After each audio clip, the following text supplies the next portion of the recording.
plus de 17 000 personnes ont assisté au 23e Forum économique international de Saint-Pétersbourg et toutes ont été attirées et concentrées sur cet événement clé, à savoir la session plénière au cours de laquelle certains des dirigeants du monde ont exposé leur point de vue sur l'avenir du monde. Le secrétaire général des Nations Unies, Antonio Guterres, le président bulgare, Rumen Radev, le premier ministre slovaque, Peter Pellegrini, le premier ministre arménien, Nikol Pachinian, ainsi que les deux plus grandes stars de l'événement, les présidents russes et chinois, Vladimir Poutine et Xi Jinping.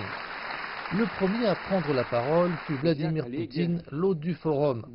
Dans son discours, il a mis l'accent sur la nécessité d'une plus grande égalité dans le commerce mondial et a critiqué ceux qui avaient opté pour des sanctions et des guerres commerciales en tant qu'outil de pression pour imposer leur vision au monde. C'est ainsi que les États-Unis, je les regrette de le dire, agissent d'aujourd'hui. Ils étendent leur juridiction dans le monde entier. En passant, j'en avais déjà parlé il y a une douzaine d'années.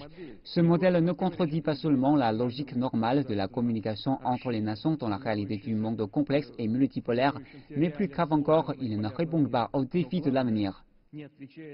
Le dirigeant russe a conclu son discours en invitant tous les participants à collaborer sur un pied d'égalité sous les applaudissements des personnes présentes.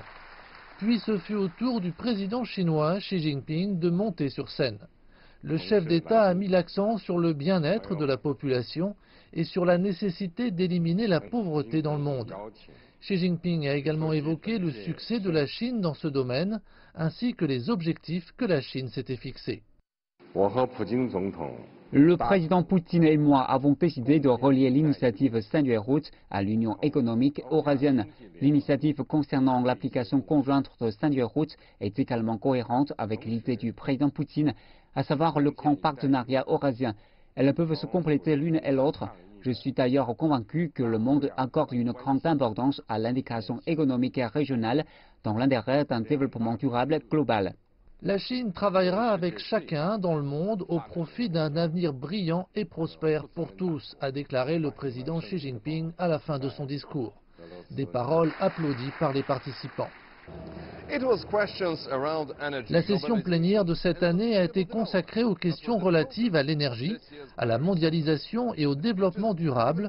Les discours du président chinois et russe ont souligné la nécessité d'un changement global pour atteindre ces objectifs.